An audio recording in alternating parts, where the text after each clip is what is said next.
You are now tuned in to Power Podcasts, the Empower Hour.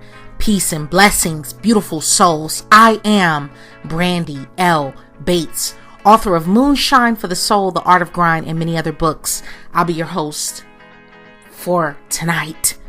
You can find me on Twitter at Soledad Francis and on Instagram at Brandi is Winning. Most of these podcasts can be found archived on YouTube, hashtag Power Podcasts, but please listen to them while they still have all of their spirit and vitality by subscribing to us on iTunes, Spotify, SoundCloud, and or brandybates.podomatic.com.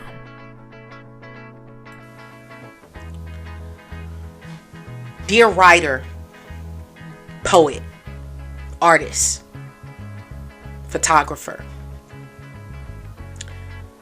businessman, businesswoman, entrepreneur,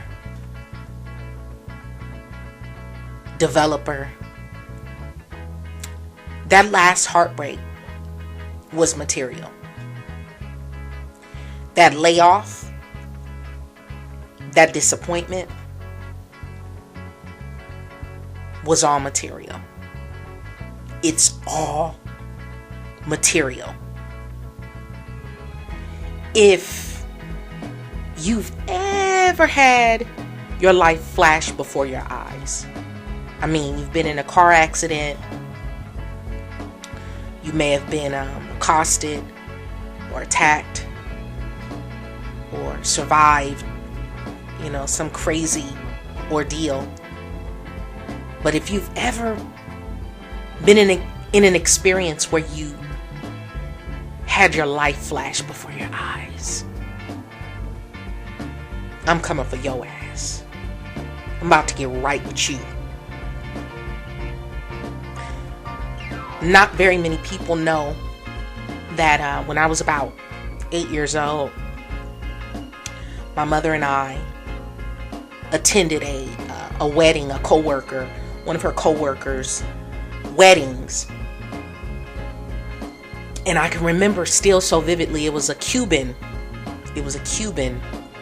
wedding. And anyone who knows anything about Cubanos, they party, okay? Especially the Afro-Cubanos. So it was an Afro-Cubano wedding. And again, I still remember it vividly. And it was the wedding reception was located right on a very busy highway street, boulevard in Los Angeles, Crenshaw Boulevard. And we were leaving the wedding reception. It was late at night. Again, I'm 8 years old. Me and my mother. We were hit by two cars. Not one, two. Hit by two cars. And to this day, I still have the scar on the back of one of my arms as a remnant, as a memory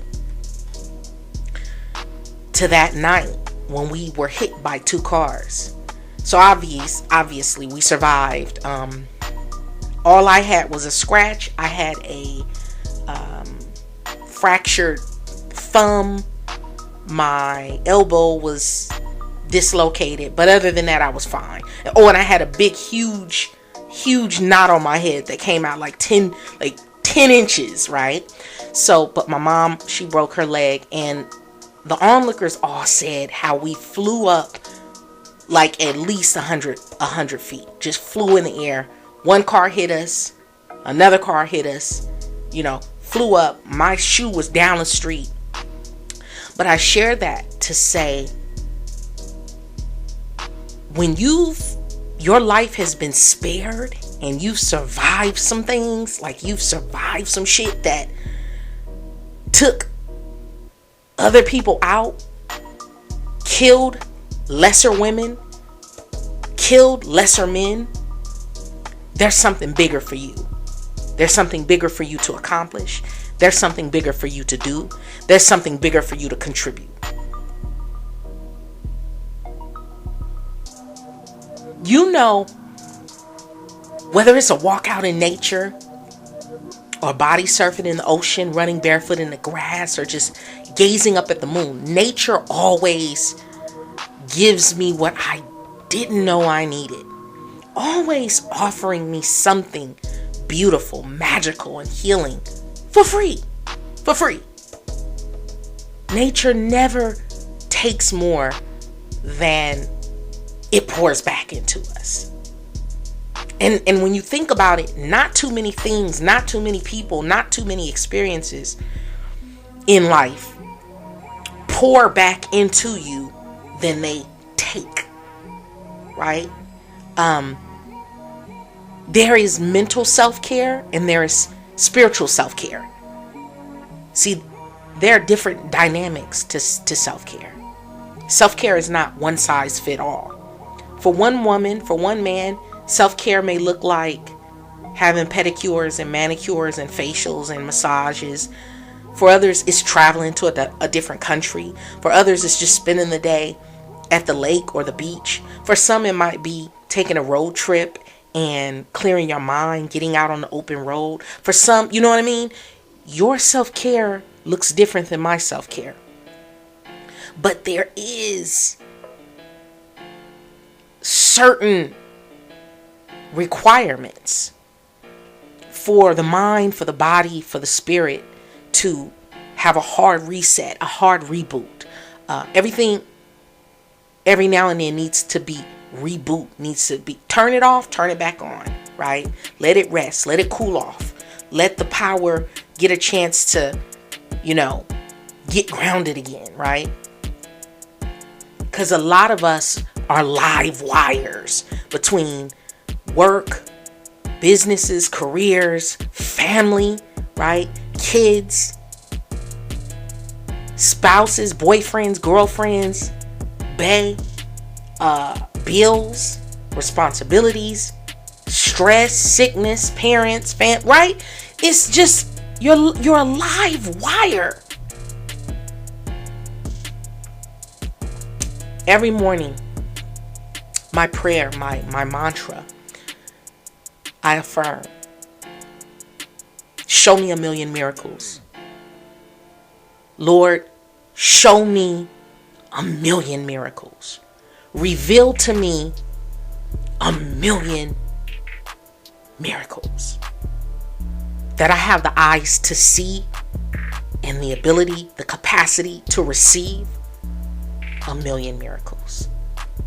And what that begins to do is it opens up your eyes. It opens all your senses. It clears away all the brush and the cobwebs and the fog.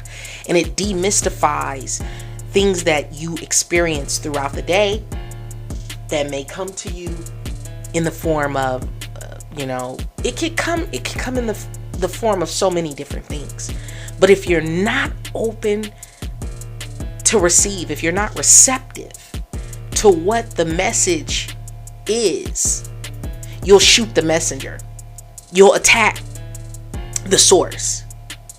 And while I'm right there, let me park and just say, people are not the source. Your source is never going to come from another fallible human being. People are resources. And as long as you know how to decipher, like, resources can be replaced, they can be multiplied, they can be subtracted, and you can lose one resource and get another resource. Some resources run out, right? Some resources can give you one thing and others don't, right? Put your trust, your hope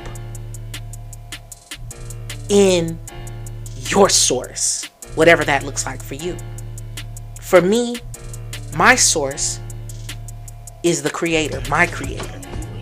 For you, I don't know. But put your trust and your hopes in the source. And then suddenly all these different resources come into play. Most people have it backwards. They go in search of resources and then their hopes are dashed because their expectations are always, you You're always going to be let down when you expect resources to live up to what only you can get from the source, right? The cells in your body react to everything your mind says. Everything. So if you're thinking a thought, even if it's a joke, but it's a persistent thought, your body is hearing that. The cells in your body, the cells in your heart, the cells in your brain, the cells in your immune system, the cells, in constantly replicating and being reborn are taking in that information. And it's all about information. The person who gets the most information and executes upon that information wins. And so negativity brings you down. It brings down your immune system. It brings down your mood. It brings down your frequency, your wavelength. It brings you down on an energetic level, right? The moment you change your perception is the moment you rewrite the chemistry of your body. Because your body is an instrument. Alchemy can happen right inside the cells of your body. And Audre Lorde once wrote, you cannot use someone else's fire. You can only use your own. And in order to do that, you must first be willing to believe that you have it, right? You can't stay warm off somebody else. You have to be able to conjure up your own shit, right? The goal is to grow so strong on the inside that virtually nothing on the outside can affect your inner peace, your inner wellness, your poise, your equanimity, your calm. Don't let anything disrupt your calm, right?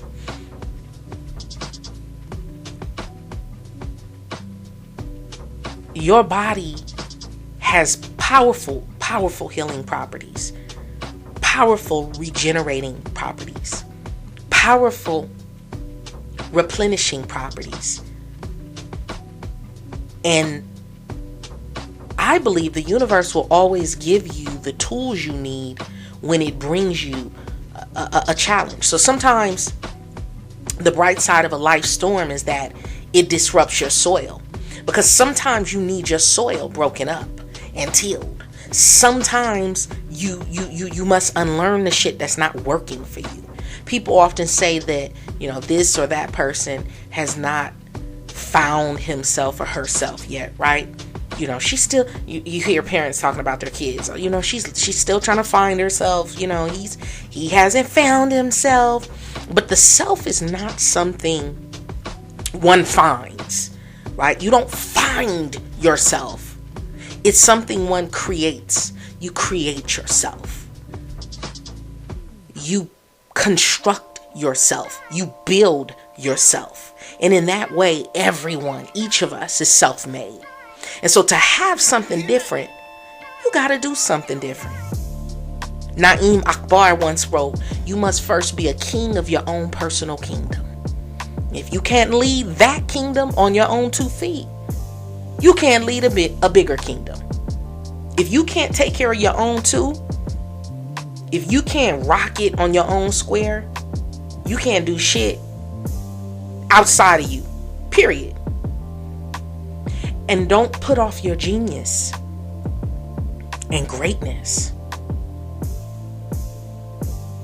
to a time in the future where, you believe everything will be perfect, or it'll at least be, I'm gonna wait, I'm gonna start this, and then I'm gonna start my diet, and then I'm gonna do this, and then I'm gonna go back to school and do that. Nope.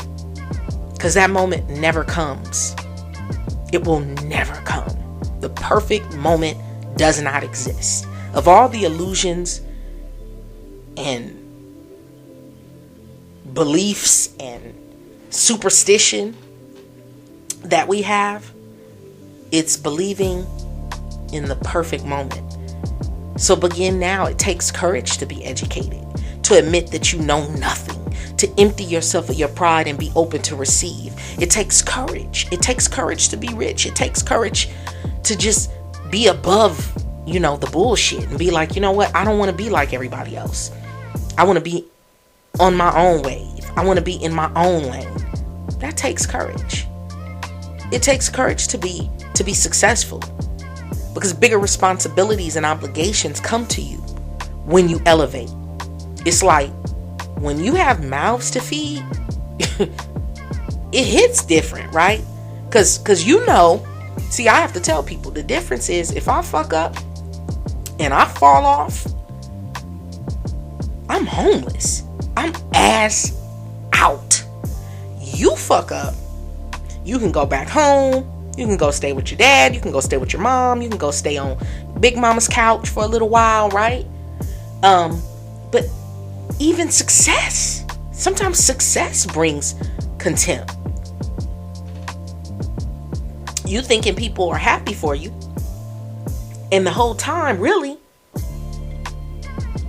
they're envious because you're making moves, and it highlights the fact that they are stagnant, and that bothers people. They may not say anything. Some of them will. It may come out in a sneak diss, but for the most part, contempt is quiet. But I don't know who needs to hear this.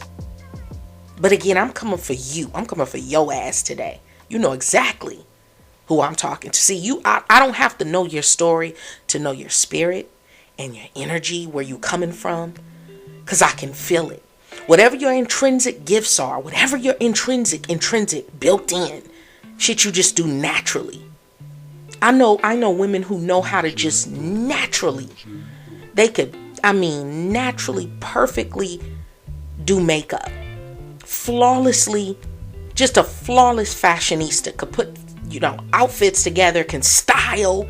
I know guys who cut hair like Michelangelo did art.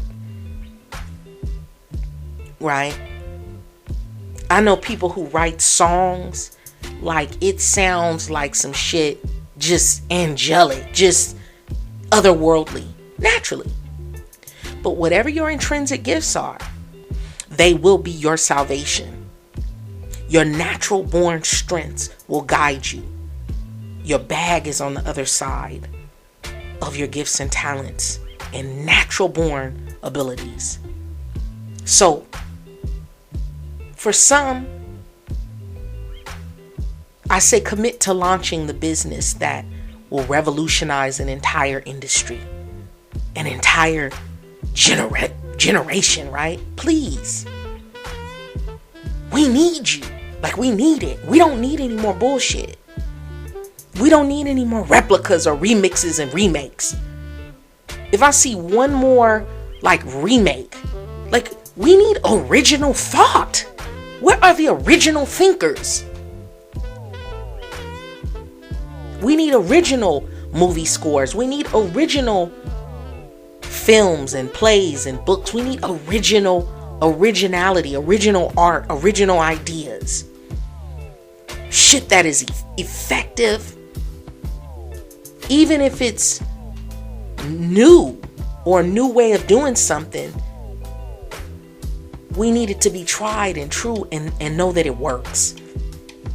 Master the basics. Then developed your own method, right? Learn the basics. Learn how to do a basic layup, basic free throw,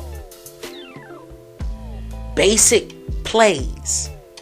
And then you start developing your own signature freestyle, right? Then you tweak it. Then you twerk it. Then you freak it, right? You finesse it. Do it your way. Do it your way. That's how the world will remember you. That's how you leave your mark. Now, the formula for getting rich. The formula for getting rich, according to Earl Nightingale. And applies. He says it applies whether you're earning 6,000, 60,000, 600,000, or 60 mils. M's, right? It applies to you whether you're unemployed or employed, rich or poor, brown, yellow, Puerto Rican, or Haitian, right? From the Zulu nation. But the formula is this, all jokes to the side. Our rewards in life will always be in exact proportion to our contribution to our service. Again, because it bears repeating, our rewards in life will always be in exact proportion to our contribution to our service. Know it emotionally and know it intellectually. Because here's the thing, if you think about it, if you're the kind of person who's always lending a hand, you're always there, you're always giving, it comes back to you in spades. You give a lot of love, you get a lot of love. You putting in a lot of work, you putting in a lot of hours, you're going to get paid. You giving us a lot of ideas, you giving us energy, right? You giving us attitude, you give whatever you're putting out there in whatever capacity, it's coming right back through different outlets, through different people, through different entities. If you go around being a dumpster, a dumpster ass woman or man, and you just bring negativity and hostility and drama, it'll follow you around like gnats and flies. But emotional intelligence is a game changer. But you have to know what to do with it. It's bigger than financial freedom for me. Like, think outside of the box. Think outside of the stadium. It's about tapping into the energetics of wealth and learning to manipulate it as a source of energy, not just fiat tender. Understand that money, first and foremost, before anything, it is energy. And we see that now more than ever, right? Because you have Bitcoin, you have cryptocurrency, we're moving closer and closer and deeper into a cashless society. And more you see how money just moves around as numbers on a computer screen. But for most people, when they think about money, they're thinking about the physical paper cash, right? Which really is not even money. It's legal tender. It's debt. It's an IOU. And it says it on every currency. It's not even real wealth. So for me, it's about learning how to make and earn and keep getting money a million ways. How to flip a dollar a million ways. How to experience and receive a million miracles. A million forms of abundance and prosperity and happiness and health and wealth and commas, right? and love in abundance. A million miracles. So if you're doing what everyone else is doing, you're guaranteeing your mediocrity. That's what you're doing. Because never in the history of humankind has opportunity been this great. If you don't like the way an organization or company is doing business, don't demand that they tighten up. You create some new shit. Improve upon where they fall short and put them out of business. You can't, we think that we can bang on the walls and force change. That's not the way shit happens. You have to change. You have to rise up and do something different. And then everything around you begins to change. And what you produce and what you create and your results begin to change. But you can't change somebody else. You can't force someone to look at you different or treat you different. You can't force anyone to respect you. You can't force anyone to love you. Litigation, not one piece of litigation, not one bill has ever made a people stop hating another people or stop being prejudiced or, hateful towards another group of people. That has to come from the people, right? Your total environment.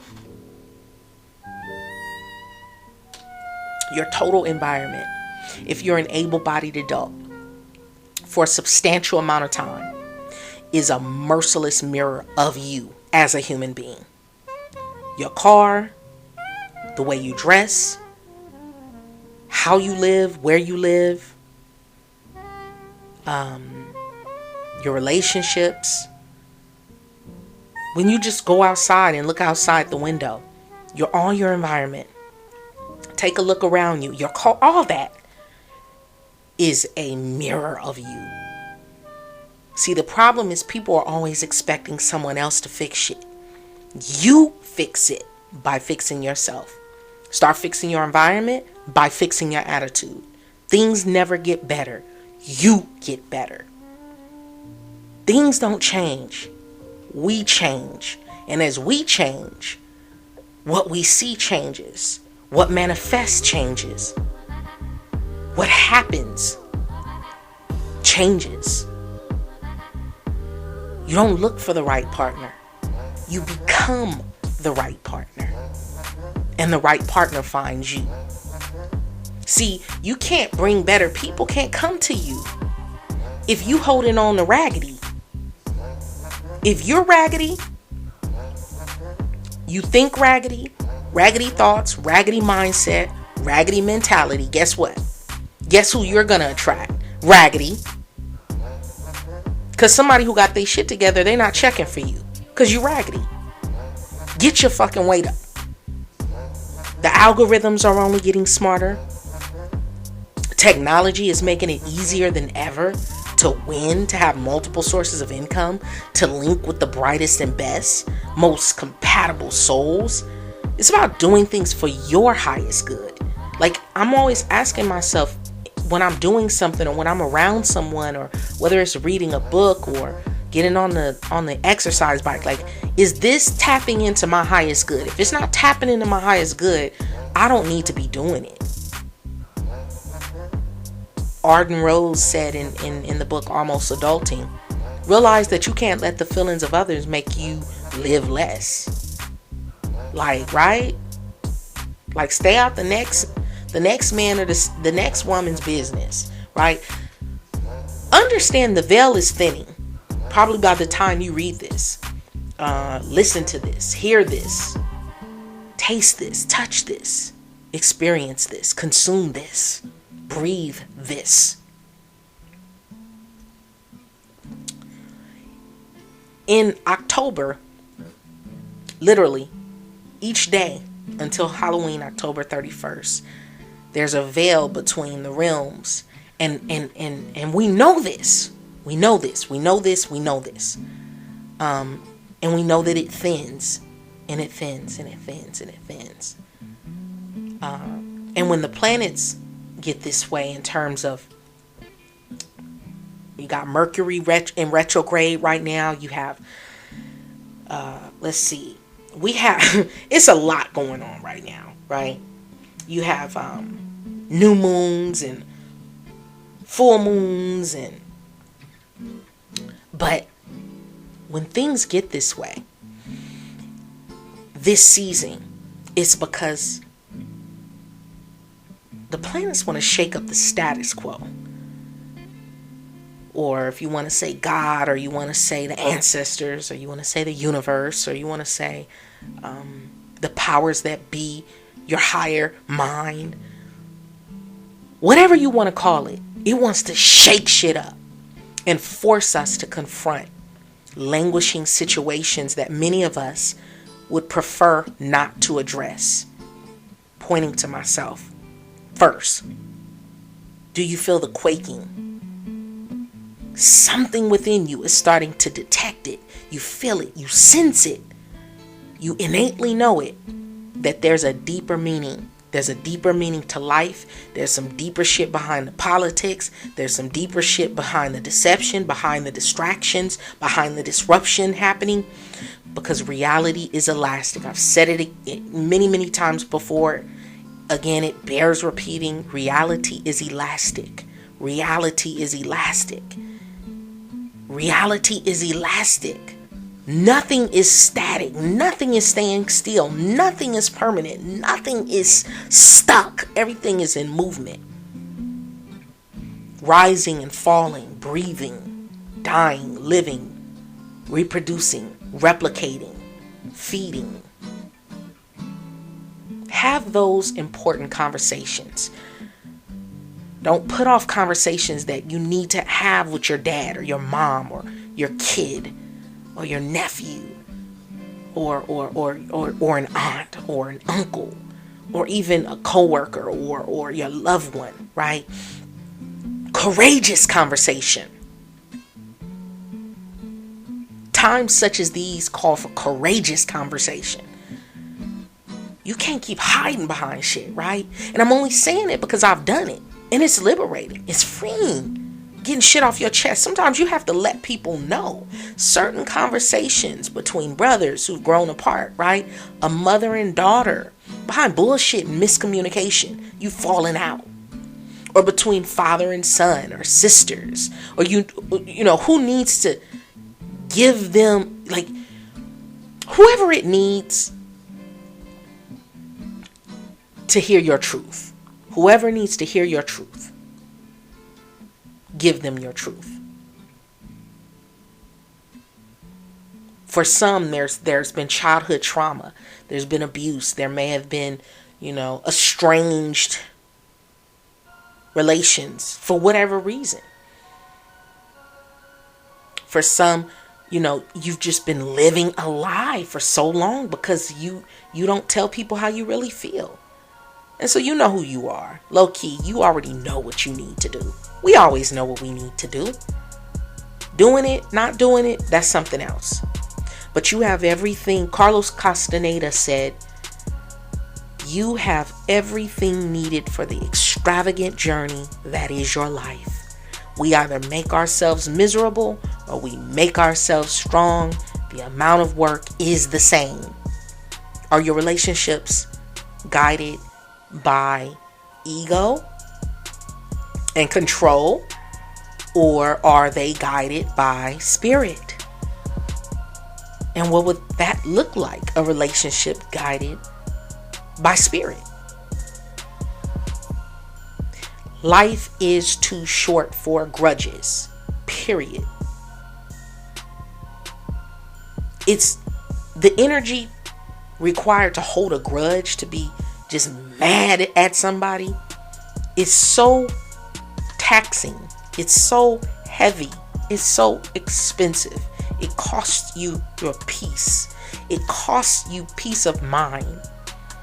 See, we have different elements. It's been said, right? You have earth, water, mineral, fire, and nature. Everything is in nature is in one of those elements, or of one of those elements, survives and thrives in one of those elements. The element earth is responsible for our groundedness, our sense of identity, and our ability to nurture and to support one another. Water is peace, focus, wisdom, reconciliation. Mineral helps us to remember our purpose and gives us the means to communicate and to make sense out of what others are saying.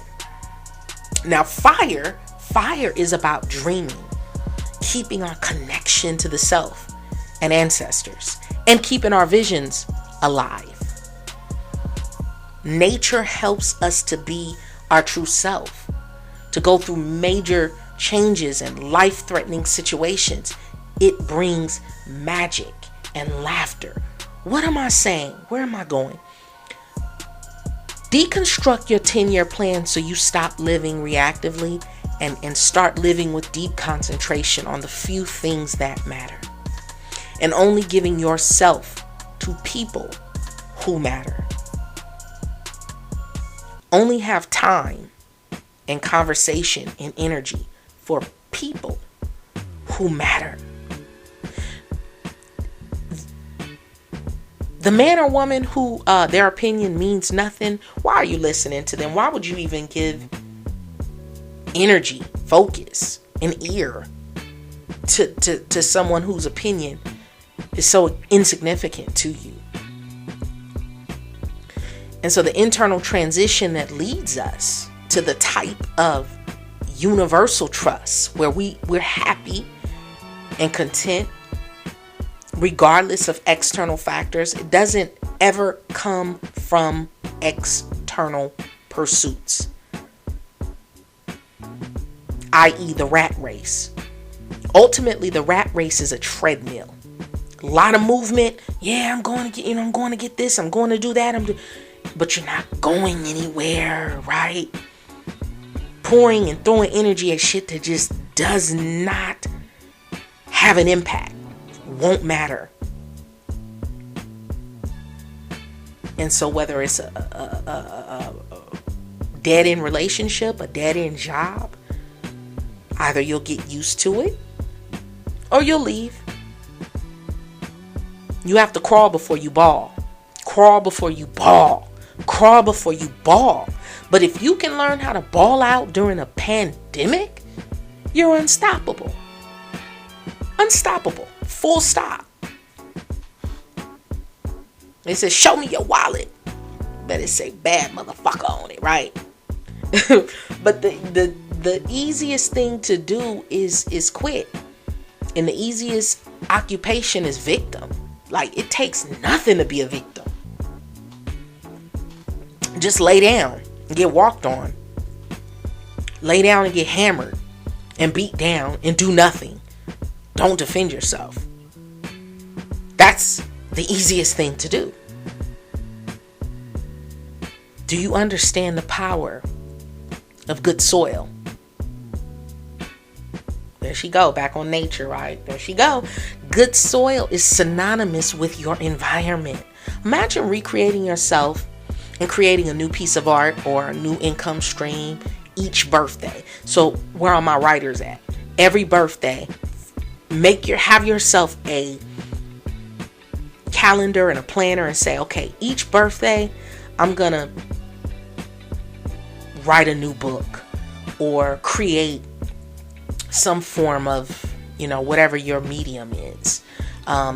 If you are a musician, or you play an instrument, or you're a producer, or involved somehow in music, if you say, okay, every birthday I'm going to, by next year's birthday, I'm gonna create another piece of work I'm gonna pour my soul into this and it forces you to tighten up. It forces you to recreate yourself. It forces you to do some new shit. It forces you to think outside the box and be different, because every day you're having to think, to create,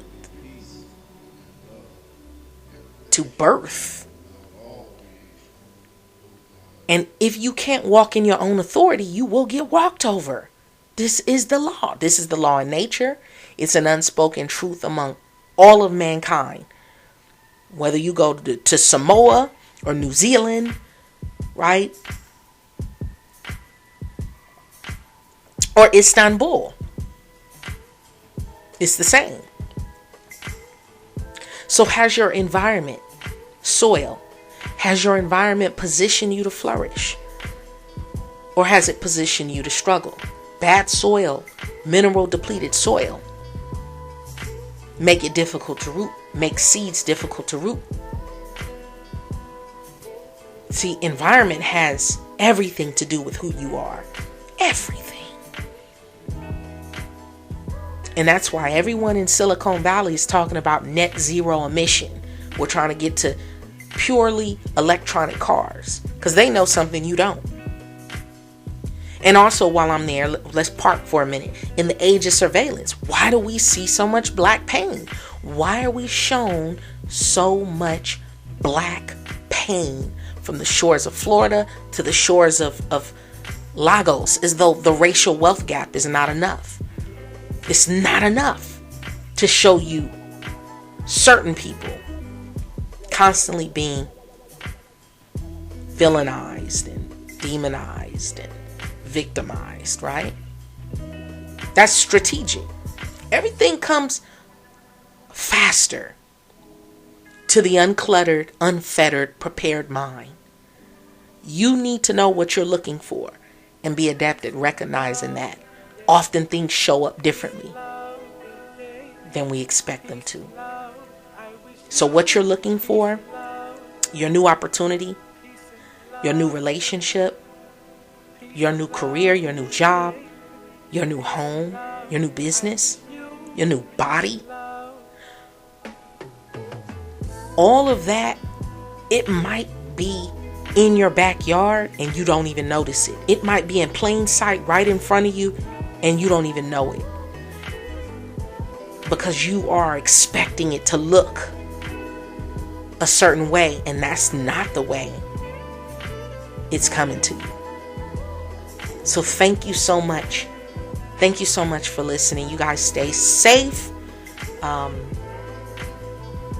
Please be sure to like and share and dialogue, and think about these things. A million miracles. Peace.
We do hope that you had a pleasant trip with Tall Black Guy Railways. We have enjoyed having you aboard.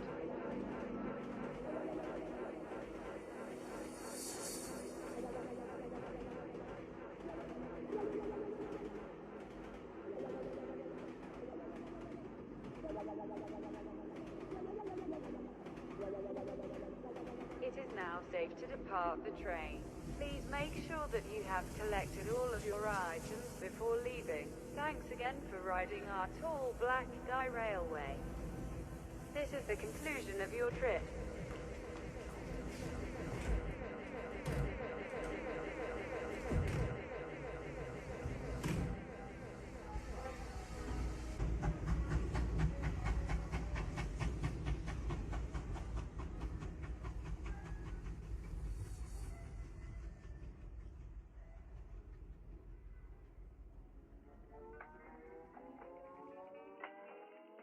Let us take home.